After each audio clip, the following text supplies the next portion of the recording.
Next topic है deviation and Germer experiment. Deviation and Germer experiment क्या prove करता है ये? It prove the wave nature of electron, wave nature of electron. ये prove करता है वेव नेचर ऑफ इलेक्ट्रॉन को। देखिए डेविएशन एंड जर्मर एक्सपेरिमेंट में क्या था, एक फिलामेंट यूज किया गया जिसको जोड़ा गया पोटेंशियल के साथ, और इस फिलामेंट को के ऊपर ऐसे मटेरियल की कोटिंग की गई जो इजीली इलेक्ट्रॉन्स को इजेक्ट कर सके। तो यहाँ पे कोटिंग किया गया बेरियम ऑक्साइड का, और इस पूरे फिलामेंट को एक चैम्बर में रखा गया जिसको जोड़ा गया विद नेगेटिव पोटेंशियल, जिससे यहाँ से एक इलेक्ट्रॉन का बीम निकल सके, फाइन बीम।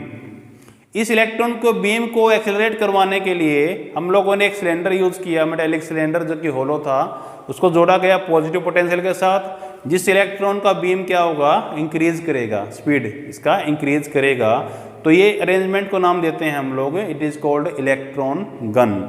और इसके बाद यहाँ पे क्या लगाया गया, एक निकल क्रिस्टल लगाया गया जिसको क्यूबिकली डायगोनली कट किया गया, और ये जो 5 है, ये 5 है एंगल ऑफ स्कैटरिंग। स्ट्राइक करने के बाद इलेक्ट्रॉन क्या कर गया, स्कैटर कर गया, और इस इलेक्ट्रॉन को रिसीव किया बाय रिसीवर जो कि घूम रहा है on the circular scale.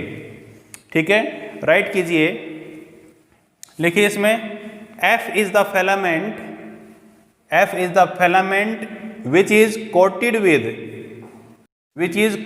with barium oxide, which is coated with barium oxide and connected with a potential, is placed into a metallic box having a narrow hole. It is connected with negative potential. So we have a fine beam of electron. यहां से निकलता है एक fine beam electron का। आगे लिखिए, this fine beam is accelerated by a hollow cylinder which is connected with positive potential. Okay, this arrangement is called electron gun. सही है। आगे लिखिए, we have a nickel crystal which is cut cubically diagonal. उसको cube को diagonally cut किया गया, which is cut cubical diagonal, and we receive electron by receiver D after scattering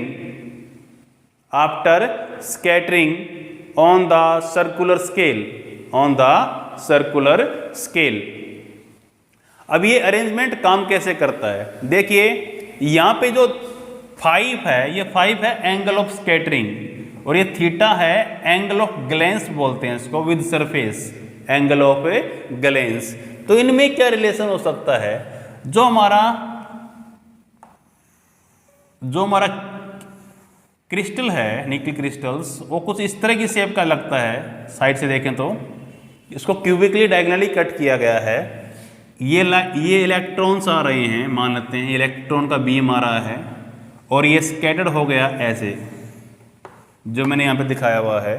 तो हमारा ये एंगल जो है, ये वाला angle complete, it is 5, it is angle of scattering. क्या बोलते हैं इसको हम लोग, एंगल ऑफ स्कैटरिंग। और ये जो एंगल है हमारा, it is angle of glens, it is theta. क्या ये, थीटा। अब देखिए, this is the incident beam, this is a reflected beam. अगर इस पॉइंट पे नॉर्मल ड्रा करता हूं मैं, तो नॉर्मल कुछ ऐसा होगा, ठीक है, जो इस एंगल को दो भागों में बांट देगा। एक तो ये हो जाएगा, इट इज 5/2, 5/2। एक ये वाला, इट इज 5/2।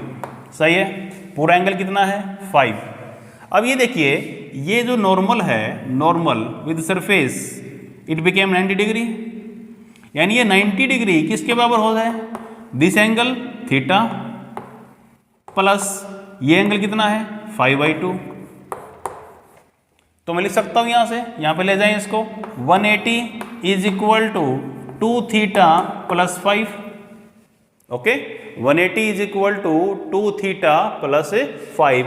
तुम्हारे पास एक रिलेशन आ रहा है थीटा और 5 के अंदर, कितना है 2 theta plus 5 is equal to 180 degree. सही है, इज इक्वल टू 180 डिग्री। हमने क्या किया, इस एक्सपेरिमेंट को रिपीट किया 44 वोल्ट से 64 वोल्ट 68 वोल्ट तक। इसको रिपीट किया 44 वोल्ट से 68 वोल्ट तक। यहाँ पे हमने वोल्टेज को चेंज किया डिफरेंट के साथ, और यहाँ पे चेक किया कि इंटेंसिटी या करंट कितना बन रहा था यहाँ पे, ठीक है। तो हर एक ग्राफ के अंदर हमने ऑब्जर्व ये किया कि हम जब हमने ग्राफ बनाया I और V का ग्राफ, तो ग्राफ की शेप डिफरेंट थी हर एक वोल्टेज के लिए, हर एक वोल्टेज के लिए डिफरेंट शेप्स बनी, और एक शेप ऐसी बनी जिसके अंदर ग्राफ बिल्कुल शार्प हो गया था। यहाँ पे ग्राफ क्या हो गया, शार्प हो गया। ये ग्राफ जब शार्प हुआ, ये वोल्टेज था 54 वोल्ट और एंगल ऑफ स्कैटरिंग था 5, इट इज 50 डिग्री। यानी इस कंडीशन के अंदर हमें, इसको हमने घुमाना शुरू किया, इस कंडीशन के अंदर हमें मैक्सिमम करंट मिला यहाँ पे। ओके, यानी इंटेंसिटी जो इलेक्ट्रॉन का था आफ्टर स्कैटरिंग, मेरे को इस कंडीशन के साथ मैक्सिमम मिल रहा था। बाकी इसके बाद जो हुआ वो अगेन ग्राफ फैलना शुरू हुआ और हमको करंट सिर्फ एक कंडीशन पे क्या मिला, मैक्सिमम मिला। तो हमने इस सभी ग्राफ के बेसिस के ऊपर एक ग्राफ तैयार किया जो किसके बीच का था, जो है इंटेंसिटी के बीच में। सिर्फ एक ग्राफ के अंदर ही क्या हुआ था कि इंटेंसिटी मैक्सिमम था भी। यहां पे क्या है, angle of scattering, angle of scattering, एक ग्राफ बनाया गया। इस एक्सपेरिमेंट में कम से कम 9 ग्राफ बनाए थे हमारे, और 9 ग्राफ में सिर्फ एक ग्राफ के अंदर ये ऑब्जर्वेशन आई कि at 54 volt we obtained maximum intensity of current, maximum current obtained हुआ मेरे को। दूसरा, वो एंगल कितना था 50 डिग्री, एंगल ऑफ स्कैटरिंग। तो हमें ग्राफ दिखाई दिया कुछ ऐसे का भी। इसको जब सभी ग्राफ को मिलाया गया तो ऐसा ग्राफ हमें बनाई यहाँ पे मिला। तो इस पॉइंट के ऊपर we have maximum intensity and this angle of scattering is 50 degree. कितना था ये, 50 डिग्री। और ये काम किस वोल्टेज पे हुआ था, इट इज फॉर 54 वोल्ट। किस वोल्टेज पे हुआ है काम, एट 54 वोल्ट। तो इस सारे डेटा को मिला के हम लोग को प्रूव करेंगे कि electron having the wave nature. Okay, diagram को रब करता हूं मैं। देखिए, वेव नेचर को प्रूव करने के लिए हम इक्वेशन यूज करेंगे, ब्रीज की इक्वेशन, जो कि वेव नेचर ऑफ रेडिएशंस को शो करता है। लिख लीजिए, according to Bragg equation, according to Bragg equation क्या थी, 2d sine theta equal to n lambda, 2d sine theta equal to n lambda. ये इक्वेशन हमारी यूज हुई। इससे इस इक्वेशन में मेरे को तो चाहिए थीटा कितना है, d कितना है और n कितना है। तो यहाँ पे से इस इक्वेशन से हम थीटा निकाल सकते हैं। इक्वेशन फर्स्ट मान लेते हैं इसको, इक्वेशन सेकंड ये है। तो from first equation, from first देखिए 2 थीटा, फाई कितना था निकाला था सोचा इस एंगल के लिए 50 degree is equal to 180 degree. तो थीटा की वैल्यू हुई यहाँ से 65 डिग्री। कितना वैल्यू हुआ 65 डिग्री। और n का वैल्यू फर्स्ट फ्रिंग्स के लिए यूज किया गया था, इट इज 1। और d क्या था, inter atomic spacing of nickel crystal use किया गया था। तो d कितना था उसके लिए, इट इज 0.91 एंगस्ट्रॉम, 0.91 एंगस्ट्रॉम। इन सभी वैल्यू को पुट किया इक्वेशन सेकंड के अंदर। इसको रब कर देते हैं, पुट इन इक्वेशन सेकंड में पुट करते हैं। देखिए सेकंड क्या था, 2, d कितना है, d है 0.91 एंगस्ट्रॉम, ले लेता हूं इसको मैं, मल्टीप्लाई साइन 65 डिग्री, n का वैल्यू 1 है, लैम्डा। तो यहां से जब लैम्डा निकाला गया, इसका वैल्यू हुआ, लैम्डा जब निकालते हैं इसका वैल्यू है 1.65 angstrom. After solving we get 1.65 angstrom. ये वैल्यू हमको मिला वेव नेचर की इक्वेशन से, वेव वाली इक्वेशन से, by Bragg equations, 2d sin theta equal to n lambda. लेकिन हमें प्रूव करना है कि डी ब्रोगली ने जो बोला वो भी सही था। तो अकॉर्डिंग टू डी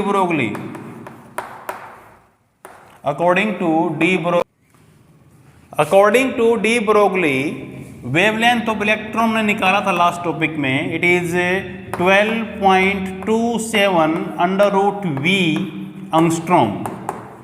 ये काम किस वोल्टेज पे हुआ था, एट वोल्टेज ऑफ 54 वोल्ट हमने यूज किया हुआ है। Lambda is equal to 12.27 √54 angstrom को अगर सॉल्व करें तो इसका आंसर हुआ, इसको रब करते हैं,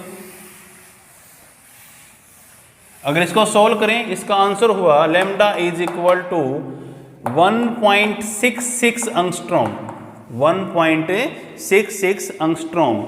ये जो आंसर निकाला गया ये था from wave nature by using experiment, और ये आंसर जो निकाला गया ये था बाय डी ब्रोगली हाइपोथेसिस, जो मान के चला था। यानी ये इक्वेशन प्रूव करती हैं आपको कि जो चीज डी ब्रोगली ने मानी थी कि every moving matter associate a wave with it is called matter wave, बिल्कुल सही था। यानी particle have a wave characters. ये दो इक्वेशन शो करती हैं, ये इक्वेशंस था बाय हाइपोथेसिस, ये इक्वेशंस था बाय एक्सपेरिमेंट, दोनों नियरली इक्वल हैं। तो प्रूव करती हैं, it prove that electron having the wave character. Okay, next topic है हमारा some important graphs on photo electric effect. अगर मैं लिखता हूँ आइंस्टाइंस फोटो इलेक्ट्रिक इक्वेशन को, ये होती है h mu energy of photons is equal to 5 work function plus kinetic energy. ठीक है, ये बताता है कि एक फोटॉन्स का एनर्जी दो भागों में बढ़ता है, work functions plus kinetic energy के अंदर। तो काइनेटिक एनर्जी को कैसे लिखेंगे, h mu minus 5 work function. अगर मैं काइनेटिक एनर्जी को in term of stopping potential लिखता हूँ तो हमको पता है kinetic energy is equal to e v naught होती है।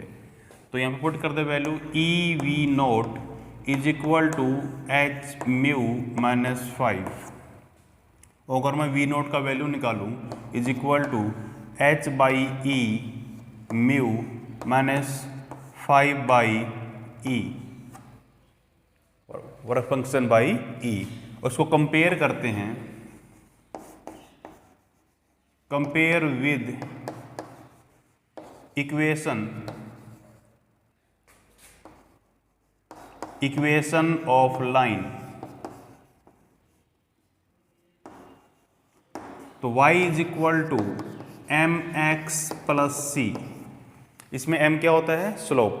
अगर इस इक्वेशंस का ग्राफ प्लॉट करें, किसके बीच का ग्राफ बनाते हैं हम लोग, फ्रीक्वेंसी के बीच का और स्टॉपिंग पोटेंशियल के बीच का। यहाँ पे लिखते हैं फ्रीक्वेंसी और यहाँ पे लिखते हैं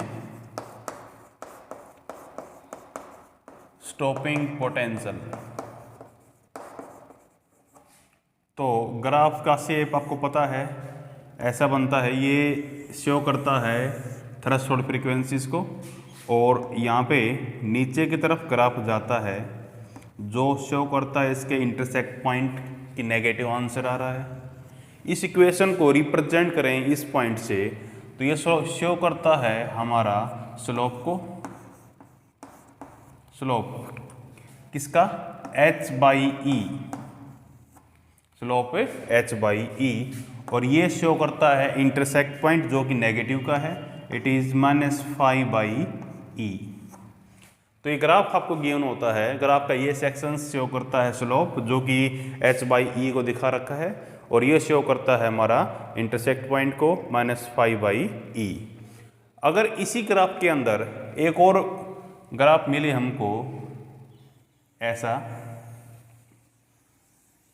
जिसका इंटरसेक्ट पॉइंट यहाँ पे है, इट इज -phi/e। इसको 5/1 ले लें, इसको 5/2 ले लेते हैं बाई e। तो ये प्रूव करता है कि ये नेगेटिव ज़्यादा है। मतलब क्या है? इसका 5/2 का वैल्यू ज़्यादा है 5/1 से। मतलब सेकेंड ग्राफ में जिस मेटल को यूज किया गया उसका इलेक्ट्रॉन इजेक्शंस मुश्किल है as compare to first graph. ये फर्स्ट ग्राफ है, ये सेकेंड ग्राफ है। तो मैं ऐसे लिख सकता हूँ कि मेरा 5/2 इज ग्रेटर देन 5/1। मतलब जितना वर्क फंक्शन ज़्यादा होगा उतना ही इलेक्ट्रॉन्स को इजेक्ट करना मुश्किल होगा। ठीक है। और इन दोनों ग्राफ में एक चीज़ सेम है कि दोनों ग्राफ का स्लोप क्या है? स्लोप इज सेम, क्योंकि आपको पता है स्लोप यहाँ पे क्या है? कांस्टेंट वैल्यू आ रहा है, it is equal to h/e। तो इस तरह के क्वेश्चंस एग्जाम में आते हैं कई बार कि आपको दो ग्राफ दिए जाएंगे और पूछ लिया जाएगा कि किस ग्राफ का वर्क फंक्शन ज़्यादा है, किसका वर्क फंक्शन कम है। यानी किस ग्राफ को से किस मेटल सरफेस से इलेक्ट्रॉन इजेक्शंस आसानी से कर सकते हैं और किस में इजेक्शंस ऑफ इलेक्ट्रॉन मुश्किल बनता है। हम डिपेंड करता है इन वैल्यूज़ के ऊपर, phi1 और phi2 की वैल्यू के ऊपर। ठीक।